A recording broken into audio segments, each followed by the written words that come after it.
Welcome back everyone. आज हम continue करेंगे आपके इस चैप्टर के लास्ट टॉपिक के साथ जियोमॉर्फिक प्रोसेस में सॉइल फॉर्मेशन के साथ। तो soil is the collection of natural bodies on the earth, surface containing living matter and supporting और कैपेबल ऑफ और सपोर्टिंग प्लांट्स। तो ये आपका जो नेचुरल बॉडीज है अर्थ सरफेस के ऊपर जो कलेक्ट होकर एक जगह पर जमा हो जाती हैं, और उनके अंदर जो है लिविंग मैटर होता है जो कैपेबल होते हैं, सपोर्ट करते हैं प्लांट्स को ग्रो करने में, उनको जीवन जो है संभव करने में ये सोइल हेल्प करती है। So soil is a dynamic material in which many chemical, biological and physical activities go on constantly. It is the result of decade, is also a medium of growth. It is changing and developing body. Characteristics are changing from season to season. तो soil का जो nature है वो dynamic होता है। ये dynamic material होता है। इसका जो केमिकल, बायोलॉजिकल और फिजिकल एक्टिविटीज है वो इसके अंदर कंटिन्यू चलती रहती हैं। ठीक है, मतलब ऐसा नहीं है कि एक जैसी सेम रहेगी हमेशा, इसमें चेंजेस आते रहते हैं। इसके अंदर जो है अलग अलग टाइम पीरियड में और मटेरियल आकर बाहर से वो जमा होते रहते हैं, और इसकी क्वालिटी भी चेंज होती रहती है। ये जो है आपकी एक चेंजिंग और डेवलपिंग बॉडी है, मतलब इसके अंदर चेंजेस आते रहेंगे, कुछ ना कुछ ऐड होता रहेगा, कुछ माइनस भी होता है, और ये डेवलप भी होती रहती है। और जो सीजन टू सीजन यानी कि एक सीजन से दूसरे सीजन में इसकी जो कैरेक्टरिस्टिक्स होती हैं वो भी चेंज होती रहती हैं। ऐसा नहीं है कि एक साल में रहेंगी, वैसी सीजन टू सीजन भी चेंज होती है।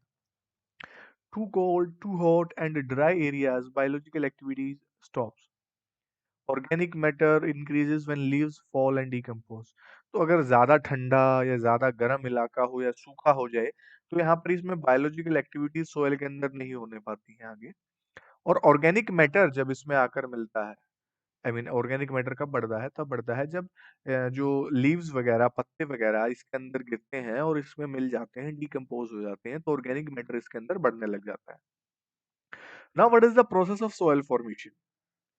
प्रोसेस में क्या होता है, वेदरिंग जो है एक बेसिक प्रोसेस है सोइल के लिए। अभी जो वेदरिंग इरोजन जो हम पढ़ गए हैं ना, तो उसमें वेदरिंग सबसे बेसिक है सोइल फॉर्मेशन के लिए। कैसे? जो वेदर्ड मटेरियल होगा, जो मतलब टूट कर अलग हुआ पोर्शन है, वो क्या होगा, ट्रांसपोर्ट किया जाएगा उसको एक जगह से, ठीक है, और उसको डिकम्पोज किया जाएगा बैक्टीरिया, लीचेंस और मॉस के द्वारा किसी जगह पर लेकर जाया जाता है वहां पर उसको।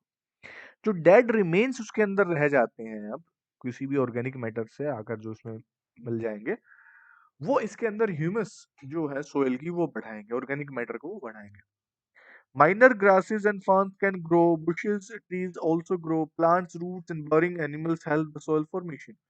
तो छोटी छोटी जो ग्रासेस होती हैं, जो झाड़ियाँ वगैरह होती हैं, घास होती हैं, ठीक है, वो इसमें जो है ग्रो करते रहते हैं। प्लांट्स की जो रूट्स होती हैं या एनिमल्स जो इसके अंदर दबा दिए जाते हैं, वो सोइल की फॉर्मेशन में हेल्प करते हैं, एक तरीके से वो उसको ग्रो करने में मदद करते हैं।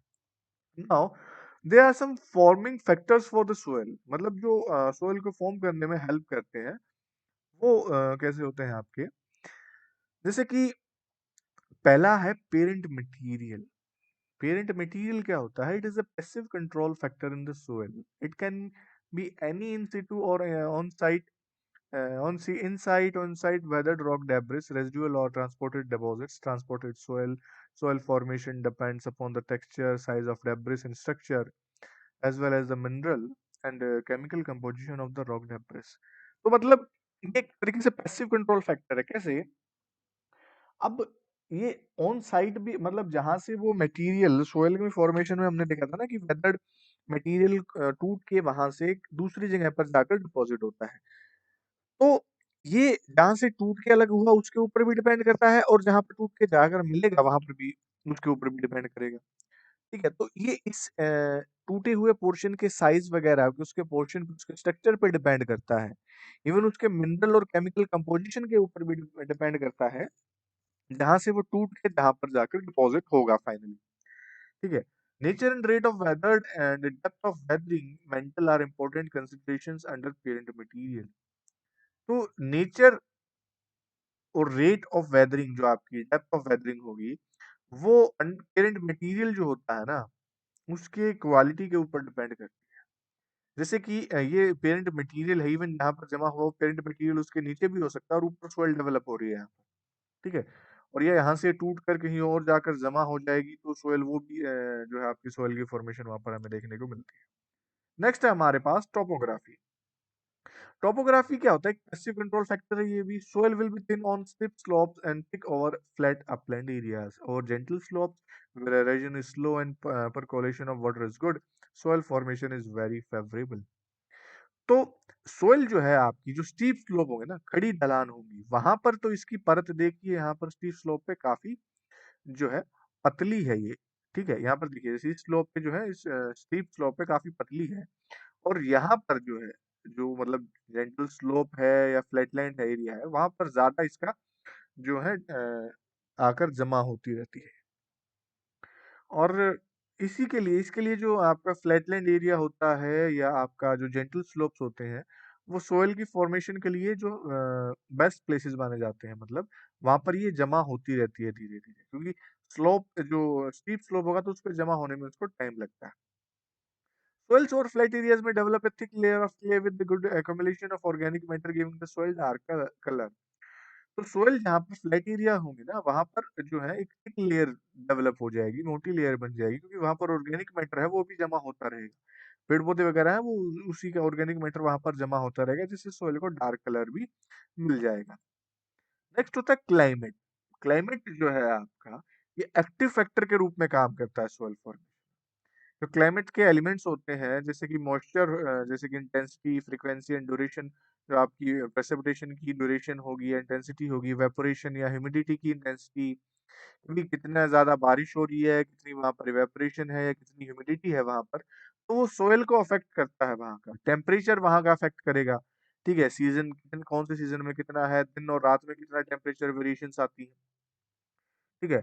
प्रेसिपिटेशन जो होती है ना वो बायोलॉजिकल एक्टिविटीज को बढ़ावा देती है। बारिश जो है बायोलॉजिकल एक्टिविटीज को, जैसे प्लांट्स वगैरह ग्रो करने लग जाएंगे तो और भी जानवर वहां पर ग्रो करने शुरू कर देंगे। और जो एक्सेस होगा वाटर का वो हेल्प करेगा, यानी कि ज्यादा पानी जो क्या करेगा, वो जो पार्टिकल्स को है वो अपने साथ मिलाकर नीचे की तरफ ले जाने का काम करेगा, ऊपर से नीचे की तरफ लेकर उसको आएगा। और जो इन पार्टिकल्स को जो है ये नीचे आकर जमा होंगे इसको एलिवेशन कहा जाएगा, एलिवेशन, एलिविएशन, ठीक है? Heavy rainfall removes the calcium, magnesium, sodium, potassium along with silica. जो ज्यादा तेज बारिश हो जाएगी तो ऊपर वाले पोर्शन से स्टीप स्लोप से जो है अलग अलग मटेरियल कैल्शियम, मैग्नीशियम, सोडियम वगैरह को वो अपने साथ बहाकर ले जाएगा। और जिस प्रोसेस में सिलिका रिमूव होती है उस प्रोसेस को कहा जाता है डिसिलिकेशन। ड्राई एरियाज में क्या होता है, ज्यादा इवेपोरेशन हो वाष्पीकरण की क्रिया की वजह से जो साल्ट है आपका सरफेस के ऊपर दिखाई देने लग जाता है, ठीक है? एक्सेस मात्रा में वहां पर दिखाई देता है।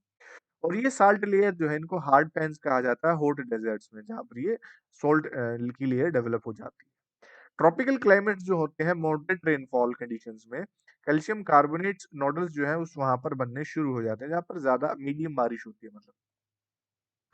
Next one is the biological activities, यानी कि प्लांट्स एंड एनिमल्स जो होते हैं आपके वो ऑर्गेनिक मैटर ऐड करते हैं सोइल के अंदर मरने के बाद या जीते जी, जैसे भी पेड़ पौधों से जो पत्तियां वगैरह उसमें गिरती रहती है जो मॉइस्चर को भी बढ़ाने में वहां पर हेल्प करती है। डेड प्लांट जो है ह्यूमस ऐड करते हैं सोइल के अंदर ह्यूमिड एरियाज में। बैक्टीरियल एक्टिविटी जो है आपकी कोल्ड एरियाज में के मुकाबले इन एरियाज में ज्यादा देखने को मिलती है हमें। कोल्ड एरियाज के अंडर डिकम्पोज मटेरियल जो होता है आपका। हॉट एरियाज में जो है बैक्टीरिया नाइट्रोजन को फिक्स करता है सोइल के अंदर, जो बैक्टीरिया होता है ना वो उस सोइल के अंदर उसको मिलाने का काम करता है, जो कि आपकी यूज की जाती है सोइल के द्वारा। Plant rhizobium in the bacteria fix the nitrogen in the soil and live in the roots of leguminous plants, termites, rodents, earthworms change the chemical composition of the soil। तो रोइजियम bacteria के अंदर जो है एक जो जानवर होता है आपका, प्लांट के अंदर बैक्टीरिया होता है जो उसके अंदर नाइट्रोजन को फिक्स करने का काम करता है सोइल के अंदर, ठीक है? उसे केमिकल कंपोजिशन, अर्थवॉर्म्स वगैरह और जो ये केंचुए और ऐसे भी जानवर होते हैं जो सोइल की फर्टिलिटी को बढ़ाने का काम करते हैं। इसमें आपका नेक्स्ट और लास्ट फैक्टर होता है सोइल की फॉर्मेशन के लिए टाइम। समय सबसे ज्यादा महत्वपूर्ण होता है इसमें। इंपॉर्टेंट कंट्रोलिंग फैक्टर होता है आपका सोइल की फॉर्मेशन का। जितना ज्यादा longer the time thicker the soil layer, जितनी ज्यादा समय वो सोइल बनने में लेगी वो उतनी मोटाई उसकी सोइल की होगी। और कोई स्पेसिफिक लेंथ ऑफ टाइम नहीं होता। In absolute terms can be fixed for soil to develop and mature. मतलब कोई ऐसा नहीं होता कि भई 10 साल, 20 साल, 50 साल, ऐसा कोई फिक्स क्राइटेरिया नहीं होता इसके लिए कि भई इतने समय में आपकी सोइल डेवलप होकर तैयार हो जाती है। ठीक है भई, वो डेवलप होगी, मैच्योर हो जाएगी, ऐसा कोई फिक्स क्राइटेरिया नहीं है, बट बहुत ज़्यादा समय लगता है, कई साल लग जाते हैं इसको बनने में सोइल को, तो काफ़ी लंबा प्रोसेस हो जाता है ये आपका, ठीक है? तो this is all about geomorphic process on the earth. I hope आपको सारा समझ में आया होगा। So that's all for the today. This chapter is complete now. Thank you so much everyone.